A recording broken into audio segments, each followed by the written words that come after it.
Irazu. Ar Irazu. Nežinau, kokią kirčiuoti. Bet šiaip debesuota labai. Užplaukia tokie debesis. Kalnos. Užgulę. Tai žiūrėsim. Paskutinė diena su mašinytė. Važinėjam.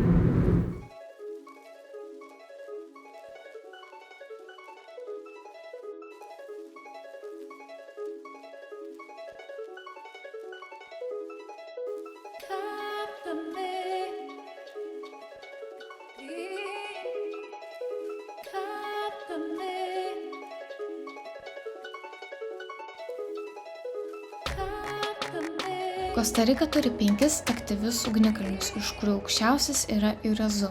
Jo aukštis siekia 3 km 432 metrus. Ugnikalnis turi net 5 kraterius, iš kurių 2 yra aktyvūs. Tai kompleksinis vulkaninis skydas užimantis 500 km². Įdomu tai, kad esant geram orui nuo viršūnės galima pamatyti Atlanto ir Ramųjį vandenynus, tačiau dažniausiai ugnikalnį gaubia debesis. Ir nors jis yra laikomas aktyviu, paskutinį kartą įsiveržė 1994 metais gruodžio 8 dieną.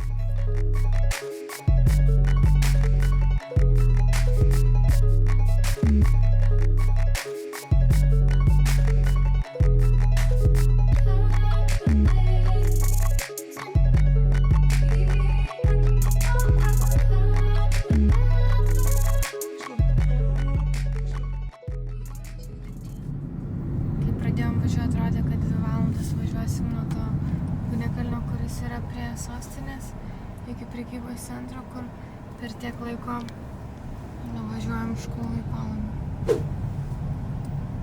Čia toks pastebėjimas.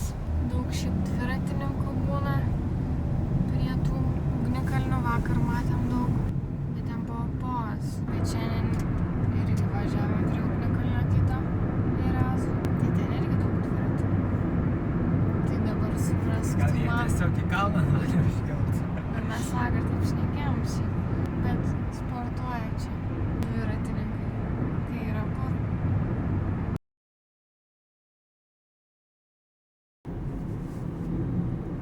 Tokios tokelės, kaip sakant. Stokelės. Dar va šiandien važiavom tarp tų gatvelių, tai pas juos realiai nėra tų rūšiavimo konteinerių. Tai jie aplamai konteinerių, tai jie ant gatvės sumeta maišus šiukšlių ir tada privažiuoja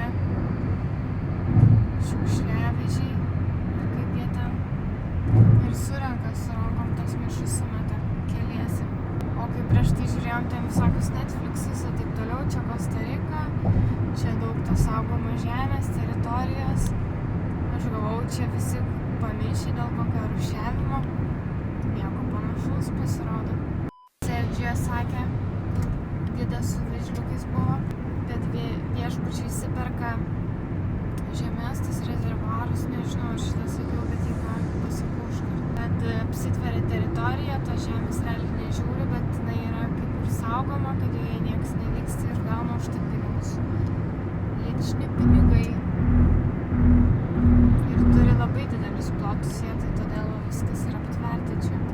Tai va, jeigu skraidintume droną ar kažką ir nukristų, kažką, tik droną. Taip, realiai turėtum per tas pievas lipti. Tas pats, kas ir su palapinė, būtų sunku rasti vietą.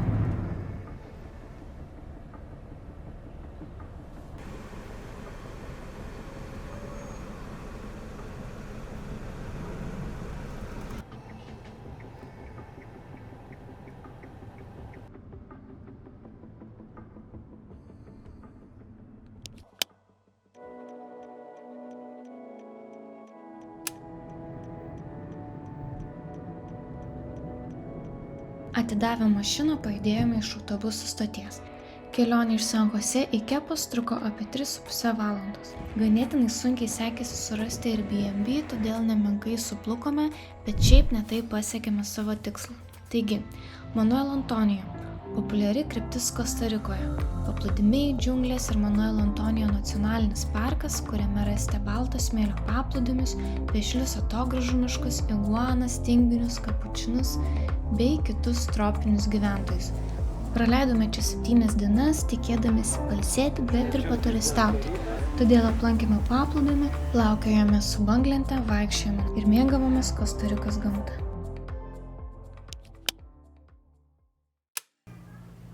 Veidas Roko nudegęs. Lūpas jau. O, čia pasurfinimo. Nieko nefilmavau, pailsėjau. Bet atvykom į Manuel Antonijo. Kepas gyvena. Bet čia kaip Manuel Antonijo. Ir ką mes veikiam pirmą dieną? Poilsiavome. Nuvykome prie paplūdimio. Pala, nebepamenu. Kitas kadras. Atvažiavom. Važiavom 3,5 gal valandą. 3,5. 3-4 gal. Taip pat važiavom per krokodilų tiltą, kurį buvom pravažiavę praeitą kartą. Ką dar? Džeko pravažiavom, kurį galvom varyti, ten surferių irgi namai. Bet nusprendėm į Manuel Antonijo, nes ten buvo labai sunku rasti vietų kažkur gyventi, kadangi dabar yra Velykos. Taip, iš pradžių galvom į Uvitą irgi varyt, bet yra vietiniams Velykų atostogos, ko mes kažkaip nepagalvojom ir nebuvo iš vis vietų, kur gyventi. Tai mes atvarėm čia, radom toks paprastas kambariukas, biški brangesnis, šuo nemokamai yra, kuris ateina, Kyra, Šakira. Ir čia atvarėm, tai pirmą dieną važiavom iki to paplūdimio pagrindinio. Tai šiaip bangos, buvo bangos, bet dar tokios iš tikro nebuvo didelis. Ir žodžiu, visą kol paplūdimį praėjom, tai labai daug žmonių buvo, ieškojom vietos, kur atsigult, nes ten šiaip net nelabai tų pavėsių yra, tai ten visi su tom pavėsinėm arba ten kokiam palapinėm ten vietiniai atvarė. Tai va, taip susipažinom su vandenynu, tai tada šiaip grįžom, varom. Su autobusiuku. Jo, ten Autobusas marširuoja nuo šito kepaso iki Manuel Antonijo, kas 15 minučių. Ten kaina irgi juokinga, kem 5 centai gal. Nu tai labai patogu nuo šito miestelio iki to Antonijo nuvažiuoti ir pargrįžti. Ir ten šiaip labai gerai padaryta, nes jisai pastoviai varinėja ir ten net sėdynės tokios kietos, be jokių medžiagų kažko, nes ten grinai visi jo iš paplūdimio į paplūdimį, tai tu ten pastoviai šlapis arba smėliuotas, bet ir šlapis, ten kiek kartų važiavom, visada šlapi rūbai. Tai vat pabuvom ten ir tada sugalvojom, kad reikės pasurfinti, išmokti ant banglentės. Čia buvo planas prieš išvykstant, čia vienas iš tikslų buvo. Ką norim padaryti Kostarikoj. Tai išsirinkom vieną, Rokas išrinko, bet jisai buvo atostogose, tai pasiūlė kitą. Ir jo, kaip vadinasi? Alejandro. Tai žodžiu, varėm 9 ryto, ane? Ja. Išsitepėm viskas tais kremais, nuvarėm, davė tuos ilgom rankovėm, nežinau kaip jie vadinasi. Rash guard. Nu, kad žodžiu nenukept, nes ten ta saulė žiauriai kepina. Bet esmė, kad mes kai atvarėm, mums ten biškai kažką pasakė ir realiai beveik nieko neaiškino. 2 minutės instruktažas. Max. Parodė, čia taip atsigulė ir jėsi atsistojo. Dar kartą, kelis kartus padarėm. Gerai, einam. Ir aš žiūriu tas bangas ir žinau, eik tu načiu. Ir ta prasme, aš viena pati tikrai niekad neįčiau tokias, nes ten...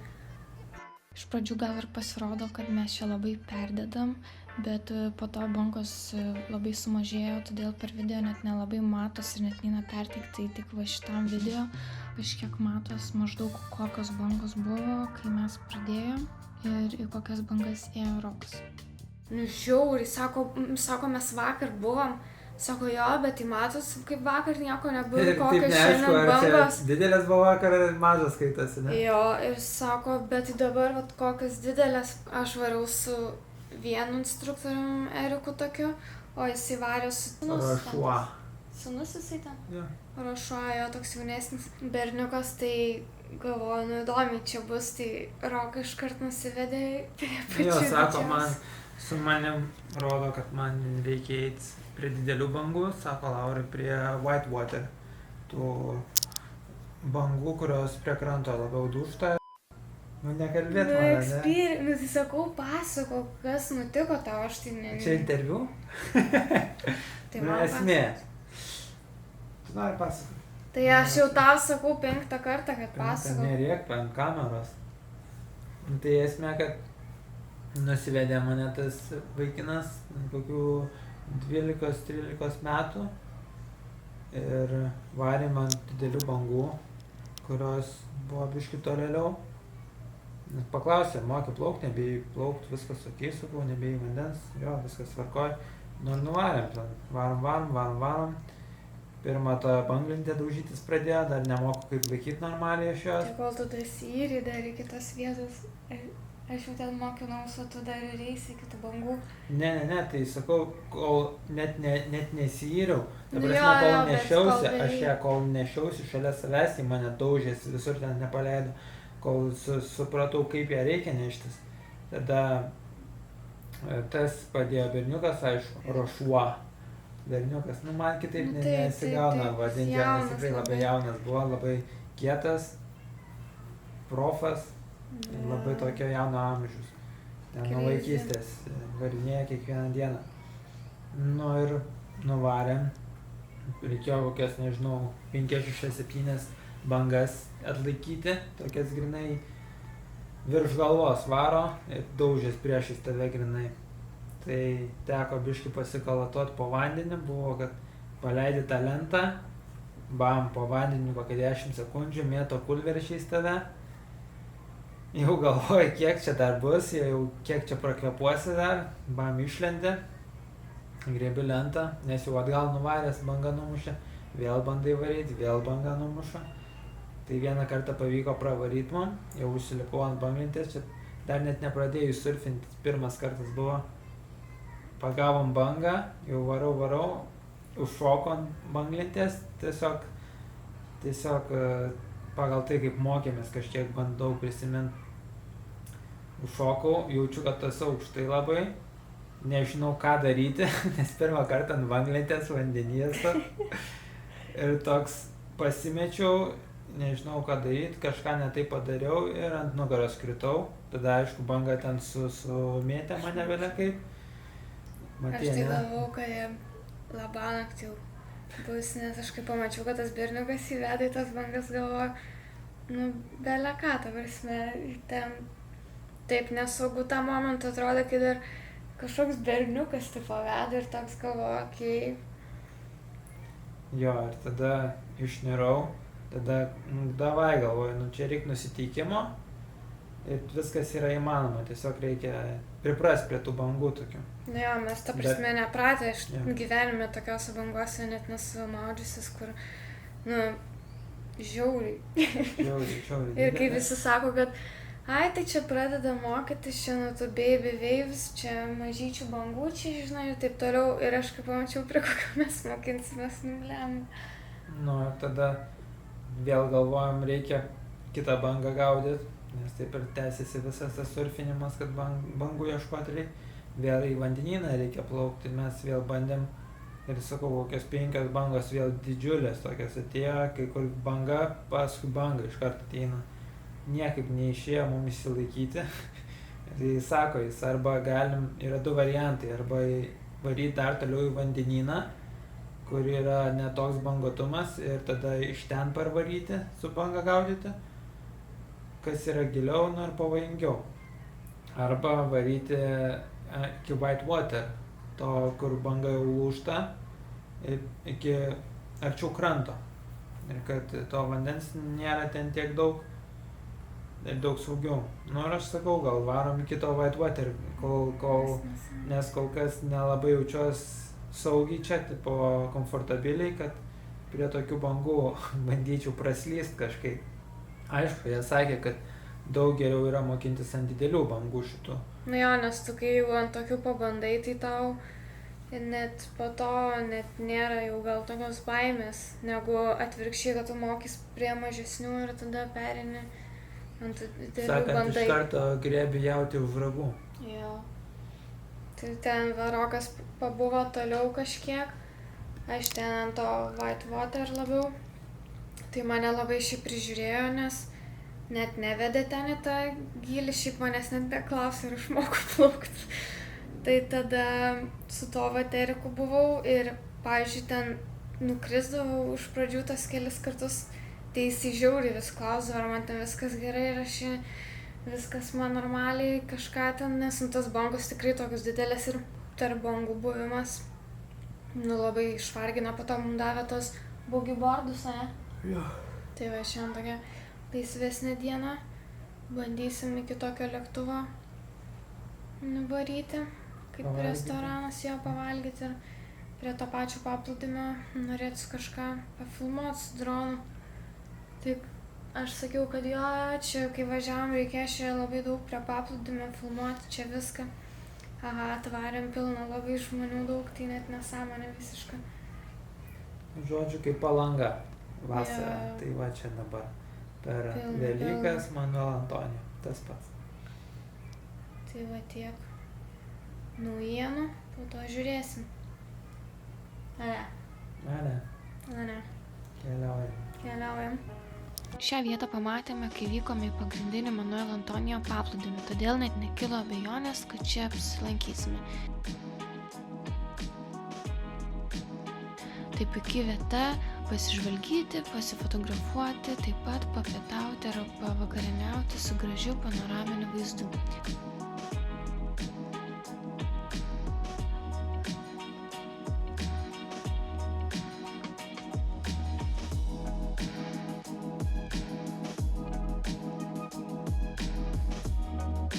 Aplankę lėktuvą, likusį vakarą praleidome paplūdimyje su kokosais, beždžionėmis ir krabais.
Kostarikos brangakmenis Manuel Antonijo nacionalinis parkas tai saugoma gamtos teritorija vakarų Kostarikoje, Punta Arenaso provincijoje, Ramiojo vandenyno pakrantėje. Įsteigtas 1972 metais ir apima 1950 hektarų žemės ir net 55 000 hektarų vandenyno teritorijos. Manuel Antonijo nacionalinis parkas yra mažiausias parkas šalyje, tačiau turi keletą įspūdingiausių kraštovaizdžių. Baltas smėlio paplūdimiai išsidėstę įlankėlėse, vešlūs atogrąžų miškai pakraščiuose ir dideli kalnai apaugę medžiais. Kas čia? Sėklos čia iš medžių nukrenta ir tada išsibarsto sėklos. Kukučiai.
Čia dar viena.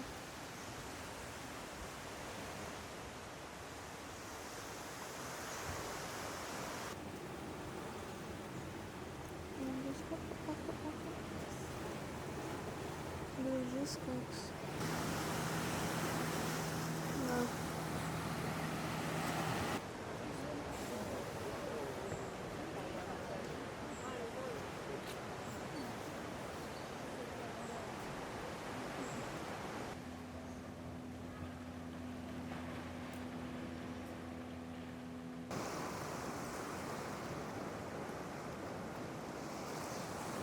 Taigi šiandien ėjom mano Antonijo taku, pradėjom 7 ryto, nuo čia nebuvo daug žmonių, kaip tik pirmieji vieni buvo, ėjom šitų taku, išsukom iki krioklio sezoninio, kurio nebuvo šiuo metu, grįžinėjant matėm bandą, kaip spėjom aguačių didelių arba kažkokių kitų gyvūnų, tada grįžom į takelį, čia vaikščiojom, ten matėme krabų, ir dar aguačių matėm, tada vykome toliau keliuku, tada nusukome link Miradorės preilą, čia gražus vaizdas buvo, grįžome, tada ėjom iki Sendero, Puerto Escondido treilo, tačiau jis buvo uždarytas galas buvo, tada grįžtame gal pamatėm bežionę, o į priekį matėm iguanas kelias, tada grįžome. Howler Monkeys matėm. Howler Monkeys taip matėm. Prieš tai matėm kapučino. Čia kažkur. Tada čia varėm. Tada varėm grybuką šitą tokį. Apvarėm visą. Kaip gyvūnų ne per daugiausia. Ir tada čia įsukam, išsmaudėm.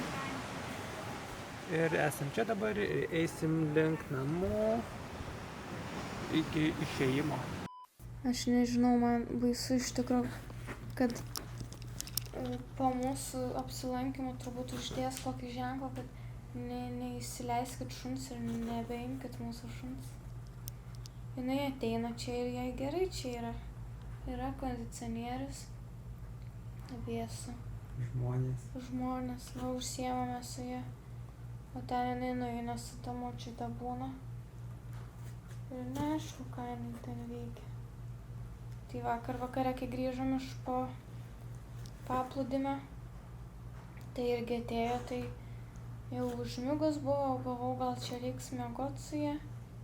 Nes jinai šiaip švari čia to kiemo, kai nėra, tai čia tik tais liptukais bėgioja ir viskas. Nėra čia kur būt, tai galvojau, gal pasiliks.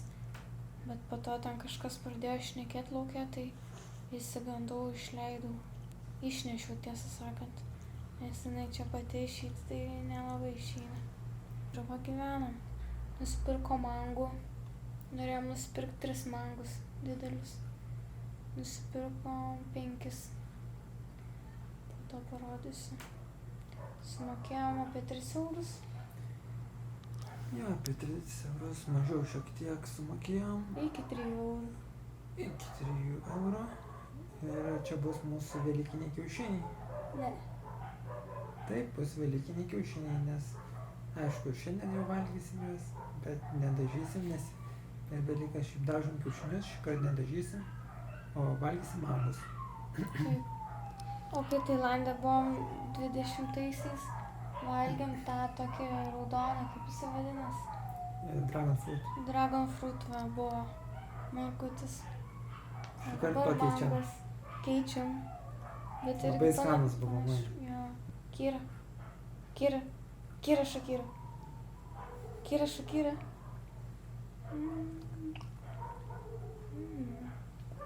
Va toks va šuo. Biškį dėmesio parodo ir jau viskas, visą širdį atiduoda.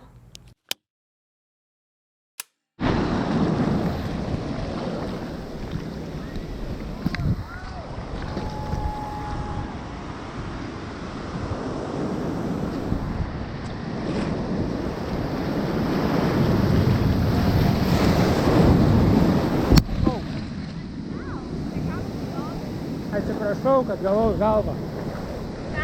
Atsiprašau, kad gavau į galvą. Tai parfumuot atėjau tave. Ką? Parfumuot tave atėjau. Nebereikia? Ką? Nebereikia?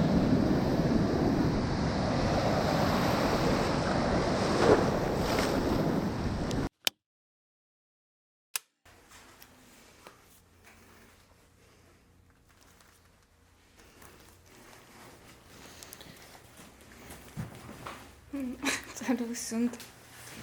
Davai. Išsidūkstam.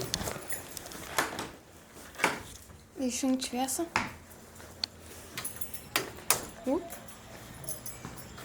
Apšviesta. Čiau.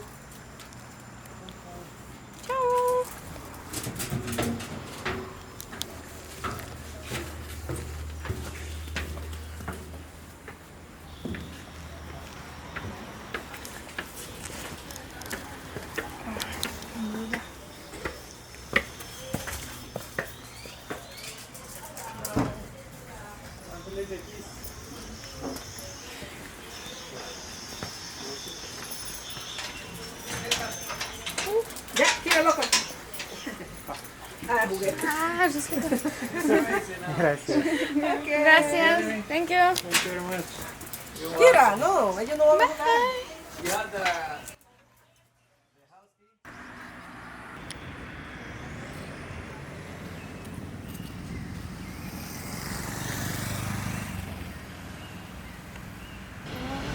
Fancy parduotuvė. Čia paprasta parduotuvė. Iškeliaujam su vaikais. Pirmą pavalgysim vyno. Ir tada važiuosim 3 valandas. Iki Sirenos, iki kur mes važiuosim dabar. Sierkas, mes sakau Sirenos. Ne iki Sirenos, o iki Sierkas. Tada plauksim su valtele per upę apie valandą iki vandenyno. Vėliau jaučiu galėsiu, nes dabar... Ir tada dar su vandenynu. Taip, su vandenim. Labai sunku laikyti mano. Nėra perėjų čia niekur. Kas labai keista, tai turi per gatvę tiesiog eiti. Planavau nueit, nebenuėjau su klupščiukais. Bandau kažką čia filmuoti, nes nieko nefilmavau šitą. Reikia pasivyti kontą.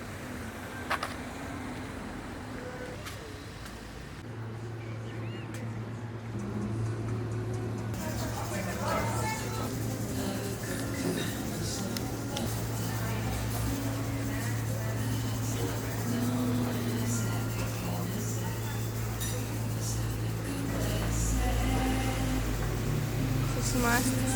Jau galvoju, kad bus supjaustas.